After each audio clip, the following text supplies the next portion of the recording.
സ്വാഗതം. ഇന്ന് നമ്മൾ ഒന്ന് ആഴത്തിൽ പരിശോധിക്കാൻ പോകുന്നത് നിങ്ങൾ നൽകിയൊരു കുറിപ്പാണ്.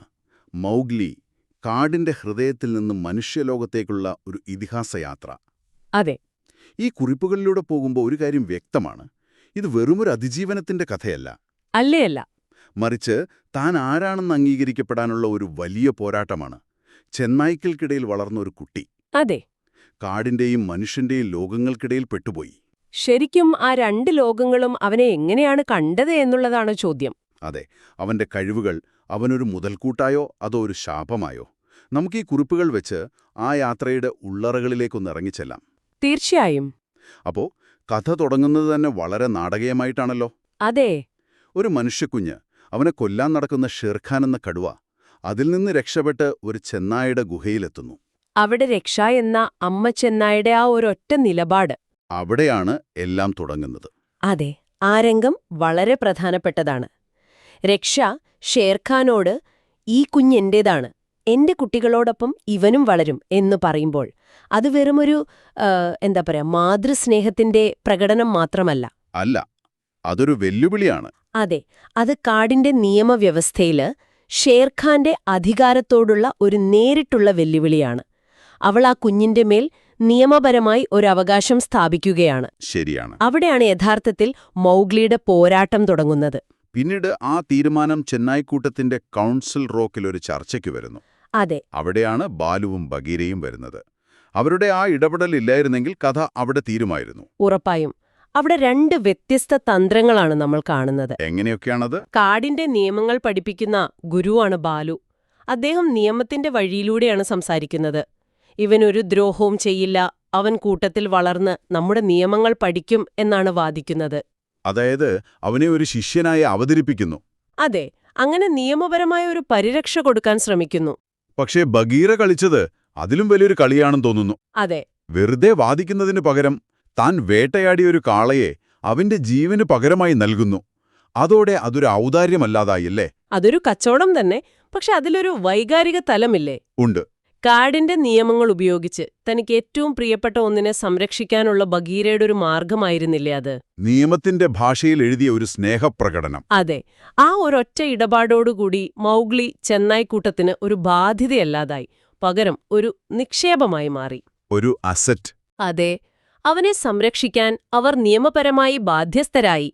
ആ നിമിഷം മുതൽ അവൻ ആ കൂട്ടത്തിലെ ഒരംഗമാണ്, ചോദ്യം ചെയ്യാനാവാത്ത വിധം. അങ്ങനെ മൗഗ്ലിയുടെ വിദ്യാഭ്യാസം തുടങ്ങി. നിങ്ങളുടെ കുറിപ്പിൽ ഉപയോഗിച്ച ഒരു പ്രയോഗം എനിക്കിഷ്ടപ്പെട്ടു. ഓഹോ. ബാലു അവനെ കാടിന്റെ ആത്മാവും ബഗീര ശരീരവും പഠിപ്പിച്ചുവെന്ന്. അതൊന്ന് വിശദീകരിക്കാമോ? ശരിക്കും അതൊരു മികച്ച നിരീക്ഷണമാണ്. കാരണം ബാലു പഠിപ്പിച്ചത് അതിജീവനത്തിനപ്പുറമുള്ള മൂല്യങ്ങളാണ്. അതാണ് കാടിന്റെ ആത്മാവ്. ഉദാഹരണത്തിന്? അതിലൊന്നാണ് ജലസമാധാന നിയമം. അതായത് കടുത്ത വേനലിൽ വെള്ളം എല്ലാവരുടേതുമാണ്. ആ സമയത്ത് ശത്രുക്കൾ പോലും പരസ്പരം ആക്രമിക്കില്ല. എന്തുകൊണ്ട്? കാരണം വ്യക്തിപരമായ വൈരാഗ്യത്തേക്കാൾ വലുതാണ് സമൂഹത്തിന്റെ നിലനിൽപ്പ് എന്ന അടിസ്ഥാന തത്വമാണത്. ഇങ്ങനെയുള്ള നിയമങ്ങളാണ് കാടിനെ വെറുമൊരു വേട്ടസ്ഥലമല്ലാതാക്കി ഒരു സമൂഹമാക്കി മാറ്റുന്നത്. അപ്പോ ബഗീരയുടെ പങ്ക് ഈ നിയമങ്ങൾക്കിടയിൽ ജീവിക്കണം എന്ന് പഠിപ്പിക്കലായിരുന്നു. അതെ. ബഗീരയുടെ പരിശീലനം തികച്ചും പ്രായോഗികമായിരുന്നു. എങ്ങനെ നിശബ്ദമായി കാലുവെച്ചു നടക്കണം. നിഴലുപോലെ. അതെ, എങ്ങനെ ഒരു നിഴലുപോലെ മരങ്ങളിൽ കയറണം, ഇരയുടെ ഗന്ധമെങ്ങനെ തിരിച്ചറിയണം. ഇതൊക്കെയാണ് ബഗീര പഠിപ്പിച്ചത്. അപ്പോ ഈ രണ്ട് ഗുരുക്കന്മാരുടെയും ശിക്ഷണത്തിൽ അവൻ മനുഷ്യനോ മൃഗമോ അല്ലാത്ത ഒരു പ്രത്യേക ജീവിയായി. മനുഷ്യന്റെ ബുദ്ധിയും ചെന്നായുടെ കരുത്തും കരിമ്പുലിയുടെ വേഗതയും എല്ലാം അവനിലുണ്ടായിരുന്നു. ഈ പ്രത്യേകതകൾ തന്നെയാണ് അവന് വിനയായിരും. അതെ. നിയമങ്ങളെ ഒരു വിലയും കൽപ്പിക്കാത്ത ബന്ദർലോഗ് എന്ന കുരങ്ങന്മാർ അവനെ തട്ടിക്കൊണ്ടുപോയല്ലോ. അതായിരുന്നു അവൻ നേരിട്ട ആദ്യത്തെ വലിയ പ്രതിസന്ധി. ആ തട്ടിക്കൊണ്ടുപോകൽ രംഗം അവന്റെ ബുദ്ധിയുടെ മികച്ച ഉദാഹരണമാണ്.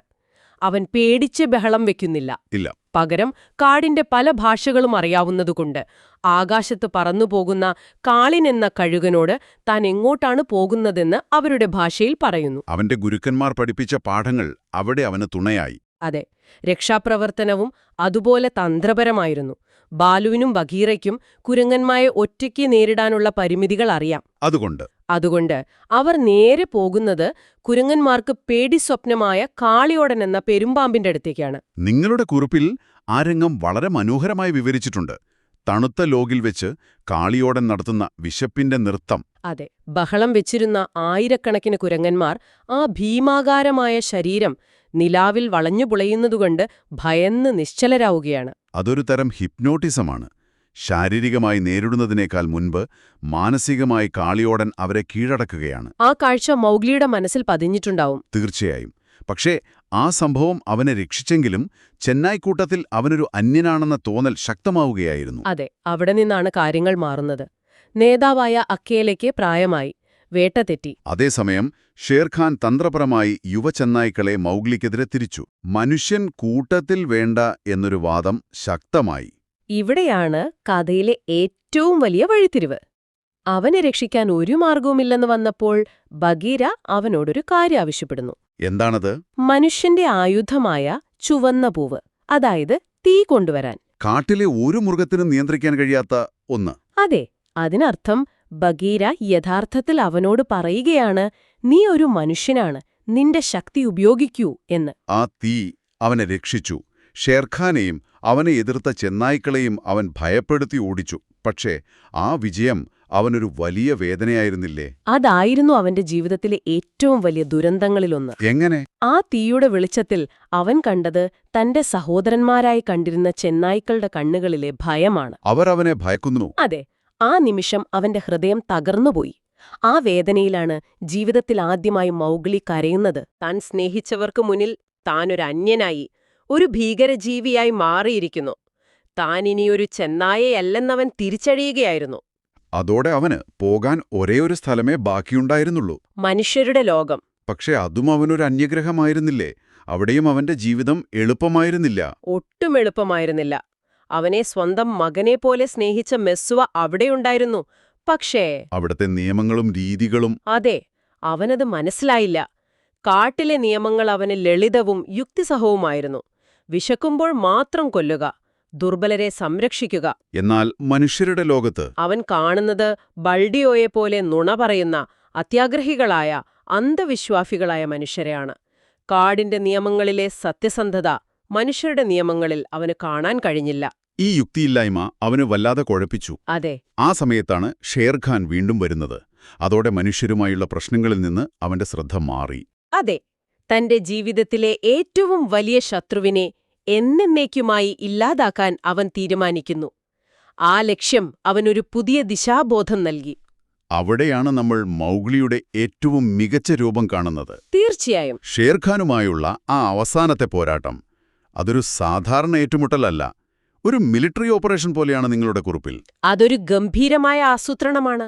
അവിടെയാണ് അവന്റെ രണ്ട് ലോകങ്ങളിലെയും അറിവുകൾ ഒന്നിക്കുന്നത്. എങ്ങനെ? ഷേർഖാൻ സ്ഥിരമായി വിശ്രമിക്കുന്ന മലയിടുക്ക് അവൻ മനസ്സിലാക്കി വെച്ചിരുന്നു.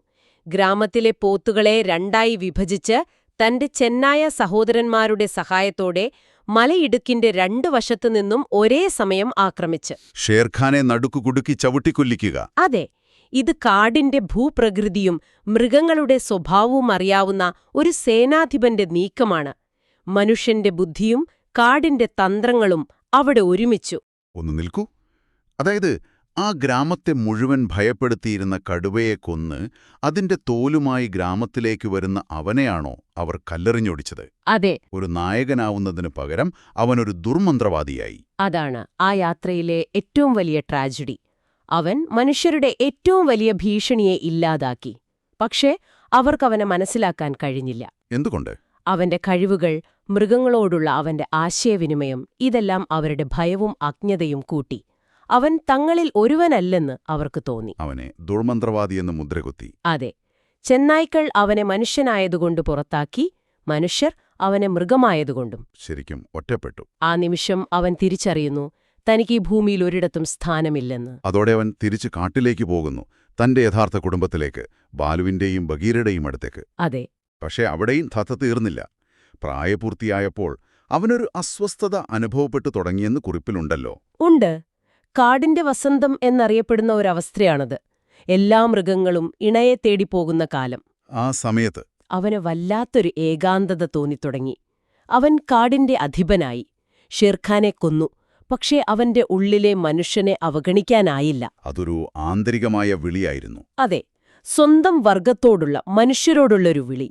അവന്റെ യാത്ര സ്വയം കണ്ടെത്തലിന്റേതായിരുന്നുവല്ലോ. അപ്പോൾ കാട്ടിലെ എല്ലാ ജീവികളും അവനെ അംഗീകരിച്ചിട്ടും അവനവിടെ തുടരാൻ കഴിഞ്ഞില്ല. കാരണം അവന്റെ വ്യക്തിത്വം പൂർണ്ണമാകുന്നത് അവന്റെ ഉത്ഭവത്തെ അംഗീകരിക്കുമ്പോഴാണ്. ഒടുവിൽ അവൻ തിരിച്ചറിയുന്നു, താനൊരു മനുഷ്യനാണെന്നും തന്റെ യഥാർത്ഥ സ്ഥാനം മനുഷ്യരുടെ ലോകത്താണെന്നും. ആ തിരിച്ചറിവോടെ അവൻ ബാലുവിനോടും ബഘീരയോടും വേദനയോടെ വിട പറഞ്ഞ് മനുഷ്യലോകത്തേക്ക് തന്നെ മടങ്ങുന്നു. അതോടെ ആ ഇതിഹാസയാത്ര പൂർണ്ണമായി. അപ്പോ ഈ വിശകലനത്തിൽ നിന്ന് നമ്മൾ എത്തിച്ചേരുന്ന പ്രധാന ആശയം ഇതാണ്: മൗഗ്ലി രണ്ട് ലോകങ്ങളിലെയും ഏറ്റവും മികച്ച കഴിവുകൾ നേടി. അവൻ അതിജീവിച്ചു, വിജയിച്ചു. അതെ. പക്ഷേ അവസാനം അവനൊരു തിരഞ്ഞെടുപ്പ് നടത്തേണ്ടി വന്നു. കാരണം കഴിവുകളല്ല, സമൂഹം ആവശ്യപ്പെടുന്ന സ്വീകാര്യതയാണ് ഒരാളുടെ സ്ഥാനം നിർണയിക്കുന്നത്, അല്ലേ? കൃത്യമായി പറഞ്ഞാൽ അതാണ്. കാടിന് അവനൊരു മനുഷ്യനായിരുന്നു, മനുഷ്യർക്കവനൊരു മൃഗവും. അവന്റെ കഴിവുകൾ രണ്ടു കൂട്ടർക്കും അവനെ അന്യനാക്കി. രണ്ട് ലോകങ്ങളും അവനെ പുറന്തള്ളി. അതെ, സ്വന്തം ഇടം കണ്ടെത്താനുള്ള വേദനാജനകമായ ഒരു പ്രക്രിയയുടെ കഥയാണിത്.